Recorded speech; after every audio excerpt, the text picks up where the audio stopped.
I will start sharing my screen again, and we're off to the legal points about microgrids and the different pilots. And I would like to give the stage to all of our pilot partners who will present a short overview of the pilot and the legal conditions there or the legal frameworks and how that affected our pilots. Please, everybody, we have made some time now. Everybody has 5 minutes for the presentation. Try to keep the 5 minutes. I will give a 1-minute warning after during your presentation. So first up is Andrea Dornhofer from the Energy and Innovation Center of Weiz. Andrea, yeah, the hello. stage is yours. Yeah, hello. Thank you, Thomas. My name is Andrea Dornhofer from the Energy and Innovation Center of Weiz. We are one of the Austrian pilot partners, and together with the Forward Energy, we were responsible and we are responsible for our 2 Austrian pilots. You can, yes. The city of Weiz and the community of Tannhausen are rural areas, and the political leaders of our region, they have a strong urge to partake the energy transition by making use of renewable energy sources. So the share of regional and renewable energy is very important for our politicians and also for the regions. As Michael Stör said before, at that time, the ALPGRIDS project was initiated. The Austrian legislation didn't allow direct electricity trade between the different users through the public grid without an energy supplier acting as intermediary. So the Austrian project group decided together with our regional politicians and our stakeholders to create microgrids consisting of new own direct lines to allow for direct supply of neighboring consumers with electricity. I have also stated that the new law for energy communities is now available, which allows the exchange of electricity via the public net. But as you can see here in Weiz, we have decided, and also in Tannhausen, we have decided to implement our own direct grids. So short about the pilots. The first pilot is the Weiz campus with one direct connection from one house to another, only one connection between 2 houses. And the second pilot was the municipality of Tannhausen. The PV plant is owned by the municipality of Tannhausen, and this one PV plant provides the electricity for 8 buildings in the neighborhood. So 8 own direct connections. Last but not least, the advantages through our own microgrid, which we have implemented here, is the next slide. We have local and cheap energy to energy users of the direct grid system. We have energy supply also in case of a blackout. We can reduce the generation peaks caused the PV plants. And we have in Weiz, in the campus Weiz, we have also implemented a battery storage for further increase of the own consumption. And we have data access for each user in the Tannhausen pilot to the AMS system for their own consumption, that they can see every day, every hour, their own consumption coming from the direct grid provided by the municipality of Tannhausen. So that was it from the Weiz and Tannhausen and the Austrian side. Thanks a lot.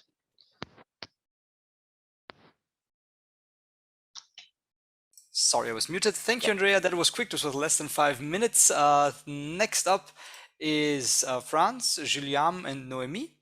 I would like to give the stage to you. Yes, I will start for France. Please go ahead. Yes. So as you know, in France, we have been focusing on the collective self-consumption scheme. And we have been working in 7 pilot sites, as it has been presented before. We just wanted to explain to you that we have been more particularly working on 2 different schemes. The first one concerns 100% public scheme where the municipalities are both consumers and producers, which means that municipalities can produce on one building and consume on the other buildings. And the second scheme will be explained by Guillaume. Yes, the second scheme concerns collective self-consumption operations that are built up by local citizen community acting as an energy community. They are organized as a private company so as to be able to make the investment needed to produce the energy. And the shareholders gather individuals, local authorities, and local SME, as well as micro enterprise. The requested conditions to apply to be shareholder is to be a permanent or a temporary resident of the area, or to be involved in the development of this area. And there are specific voting rules. One person equal one voting rights. So we used the work done on these 7 pilot sites to build the proposals that we will present you now. Yes, the first set of proposals aims at the organization and to support energy communities. And because to foster the development of the collective self-consumption, one lever is to ease the organization of the local citizen communities and help them to switch from schemes selling the totality of the local energy production to the grid to collective self-consumption schemes. And so local public entities may play a key role in supporting the local citizen community through their energy planning. And so the first point is that local public entities should become shareholder of renewable energy communities. Even with a very low investment, the objective is not to fund the project, but to give more credibility to the project towards banks and future self-consumers. This first step, with a strong leverage effect, is a crucial help to help the project start up. The second point is to offer technical support to citizen communities that want to build up a collective self-consumption project. Thanks to a specific training on collective self-consumption, the public entity can offer a specialist point of contact, offering technical support that may remove barriers at different stages of the project. This support may concern the different aspects involved in collective self-consumption project, as technical aspects, regulatory schemes, organizational schemes, or even the financing systems. And the third point concerning the support of energy community is about the key role that local public entities have in linking together local initiatives. The organization of regular events focusing on collective self-consumption will stimulate the existing local communities.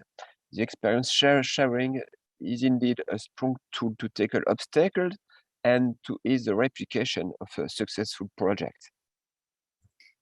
Regarding the legal arrangements, what we discovered through the work done in ALPGRIDS projects is that it might be quite difficult for municipalities and energy communities to organize collective self-consumption together. Actually, usually municipalities have to abide by public procurement rules to buy their electricity. And when they want to set up a collective self-consumption project, they still have to abide by these rules, which means that if a municipality wants to buy its electricity to the local energy community, it has to organize a competition between this energy community and other potential producers providers. So Noemi, 1 minute warning. Yes, I'm just I'm going quite quickly. It seems to us that legal arrangements, legal contracts should be simplified in this precise case of collective self-consumption.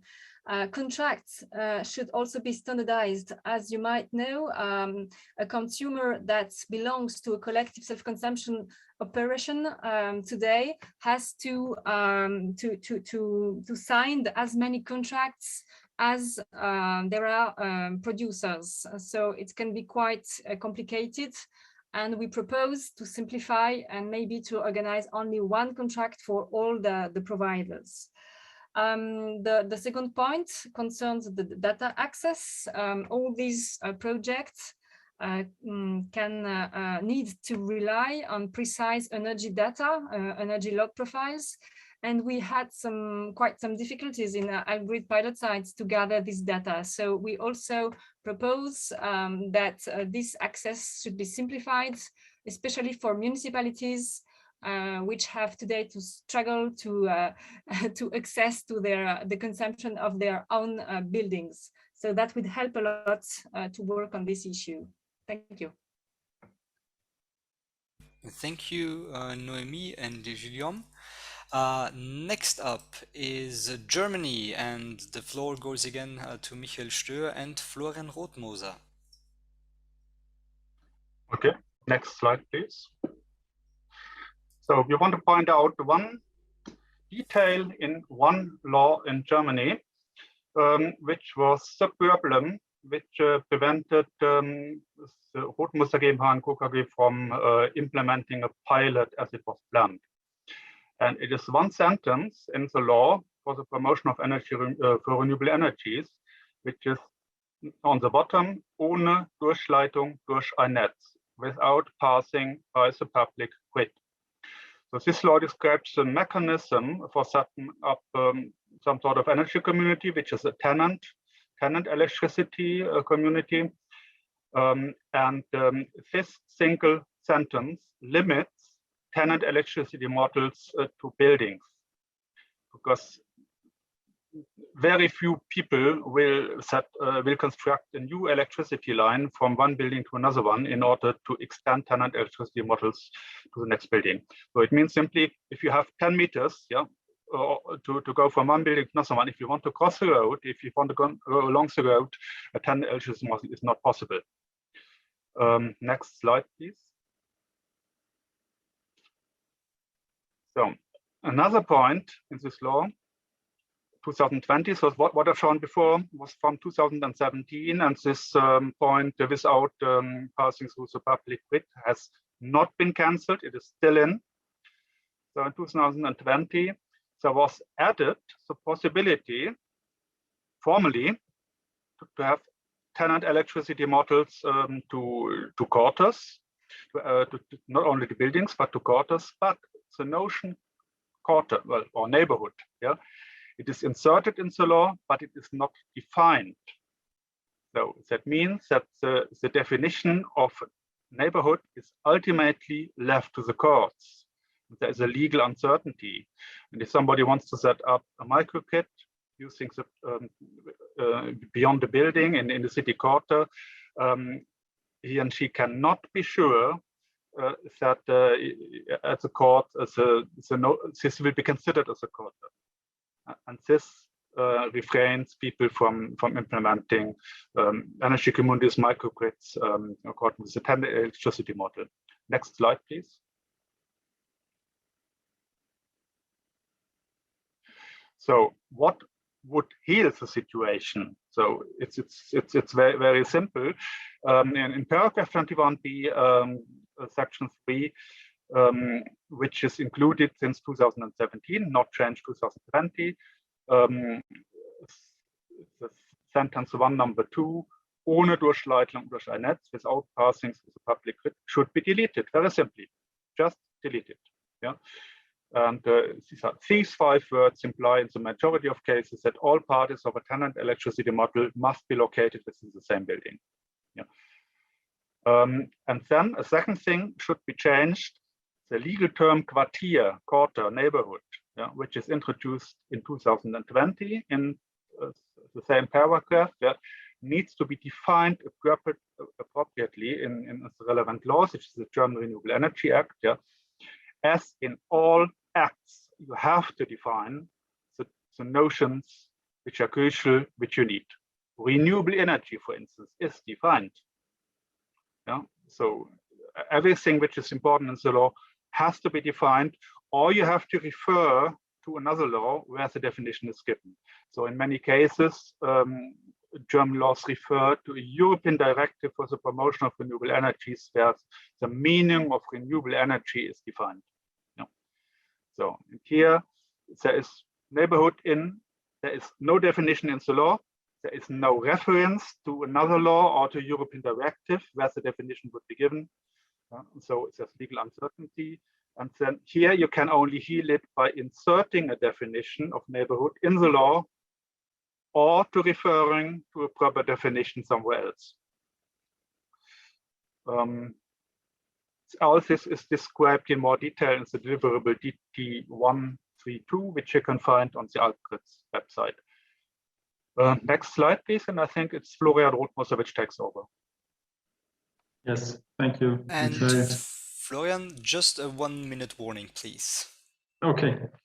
The EEG was first formulated in 2000, and now we have 2022, and there will be a new version next year. At the moment, we have a draft as part of the Osterpaket, and I had a look at the law, and the central goal of the law is to make sure we have in 2030 80% of the electricity from renewables, and in 2035 almost 100% of electricity from renewables. Next slide, please. And I had a look if this new draft will change the situation for energy communities and tenant electricity, but actually this is not the case.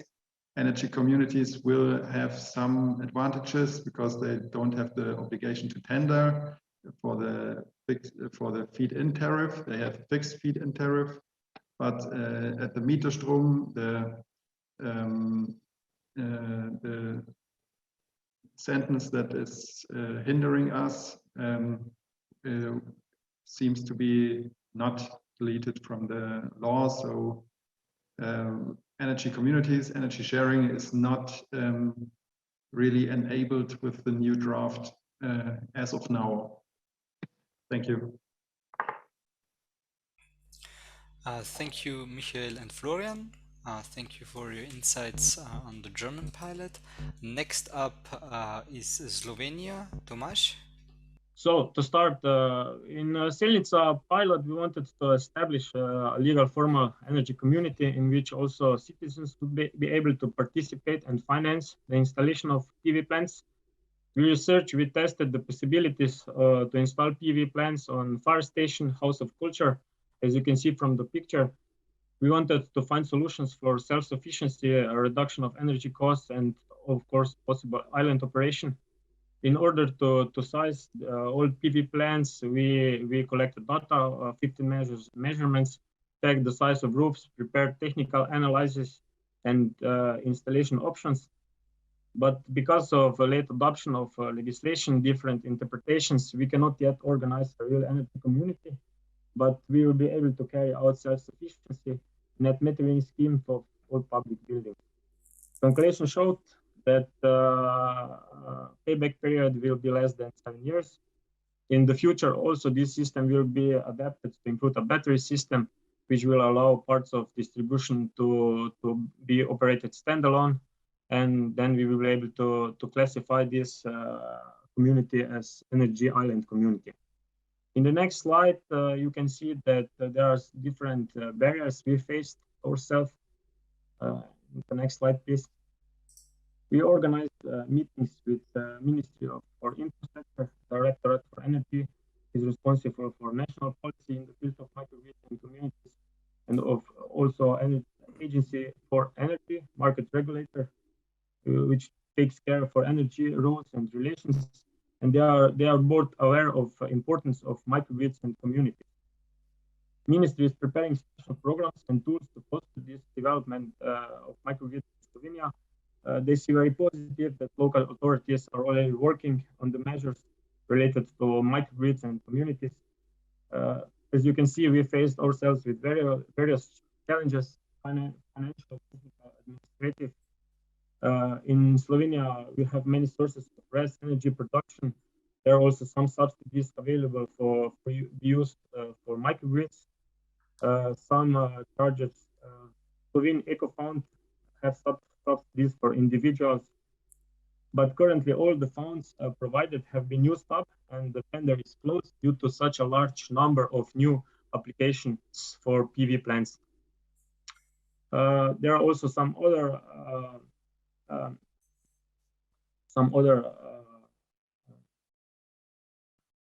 tenders. For example, Ministry for Agriculture announces the call also for RES self-consumption at farms. The biggest problem is that Slovenia has old and not well-maintained grids, and the question is how to provide sufficient capacity for the connection of all small systems. Administrative barriers, they are existing, but they will be step-by-step removed. So the next slide, you can see that Slovenia will provide better conditions for accelerated development of the distribution for greater strength and resistance, because the current development plan does not meet the expected needs.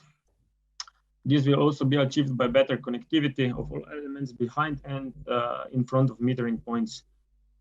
It is important to encourage the introduction of battery storage, distributed generation, community aggregation, energy communities, simultaneous contracts with several suppliers and independent aggregators, the possibility of supply at dynamic prices, and so on. The next slide. Tomasz, 1 minute warning. Okay. These are the main current rules on renewable on communities in Slovenia. Date of entry into force, Electricity Supply Act entered into force last year, and also Renewable Energy Act. These communities are now, there are no geographical restrictions for communities because on the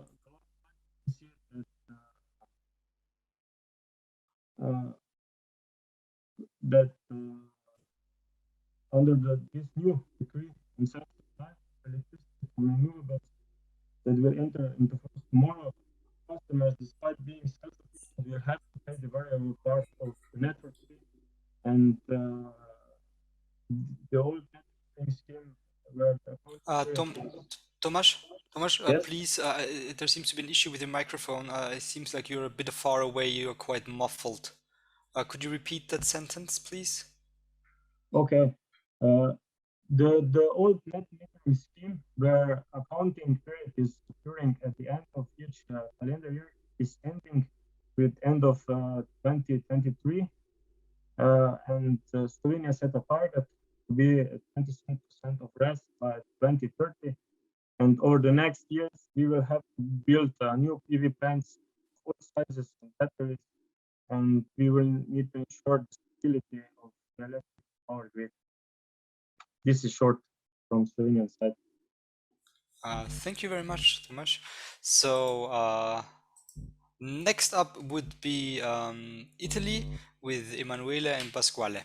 I will share my presentation with Pasquale. So the first part will be about the introduction of microgrids and collective energy actions in local plants.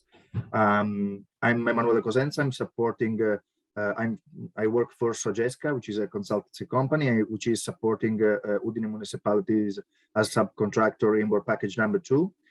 I will introduce to you what is going on in Udine city about the introduction of microgrids and collected energy actions in the local plants.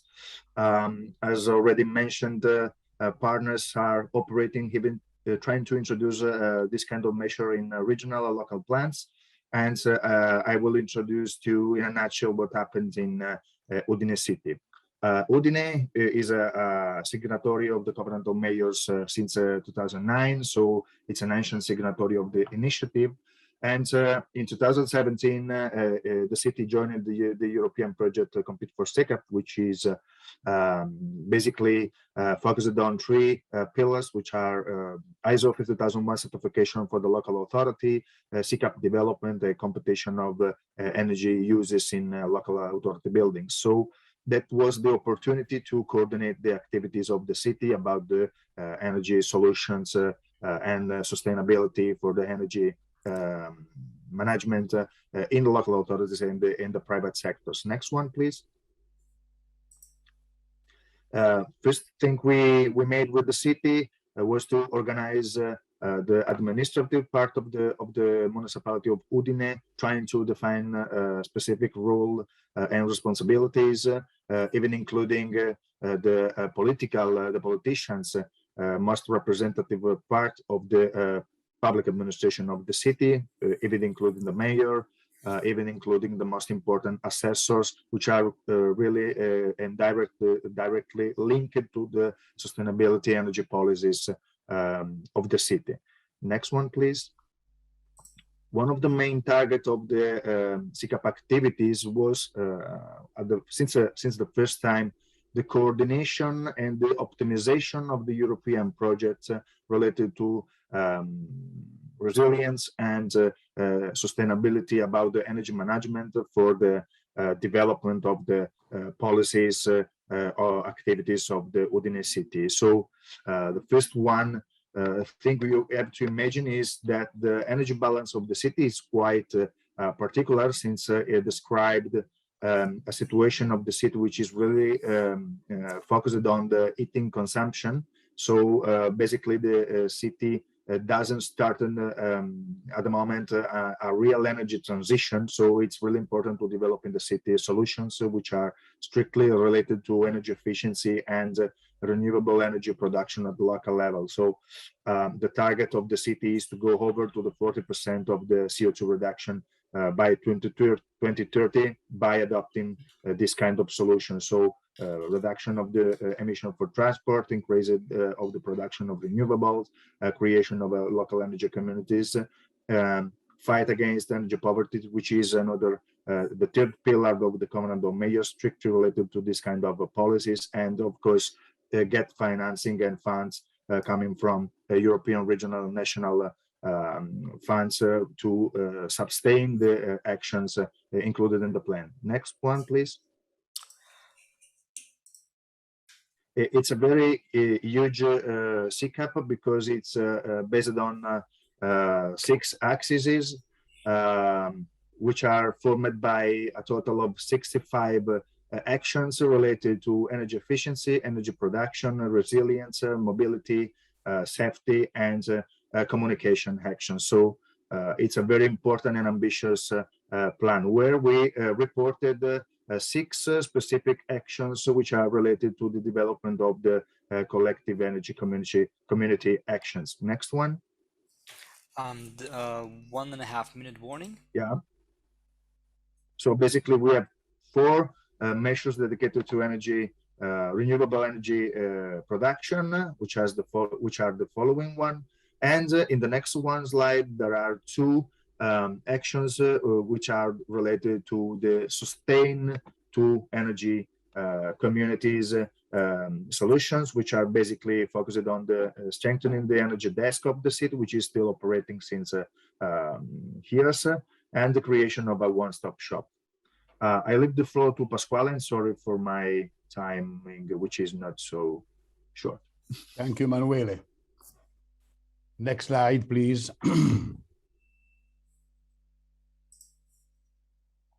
Can I have the slide, the next slide? This one or the next one after No, that? next one again. Yeah. Okay, there you go. Okay, thank you. This presentation is aimed at highlighting some key aspects of the Italian legislation on the renewable energy community, which it has been in force starting from last November of last year. The definition of the current legislation took almost 2 years, starting from February 2020, when an article of the law number 8 introduced the collective self-consumption. In April 20 and 21, a full transposition of the EU Directive 2018 was carried out and defined also the rules concerning the citizen energy community. Following with a special degree law was also redefined the regulation of the renewable energy community. In the two following slides, please, next slide, are reported the main elements of this renewed regulation. And I would like to point out three of them, in particular representing a strong innovation compared to the previous rules. All members of the renewable energy community must fall within the electrical boundary of the primary substation, unlike before when they had to be supplied by the same low voltage distribution line. The maximum power of the renewable sources has been extended up to 1 megawatt, in so allowing to include in the community also end user with large consumption, like the SME. And lastly, the renewable community has the right to sell on the market. Next slide, please. The locally... Yes, and 1 minute warning, please. Okay. To sell on the market the locally generated electricity exceeding the local consumption, and also can provide ancillary services to the upstream networks in order to voltage and frequency regulation. In conclusion, on the basis of this new deal, it is possible to say that the renewable energy community can begin to be a new player in the Italian electric system. That's all for me, for my side. Thank you, Emanuele and Pasquale, for the insights on the Italian part.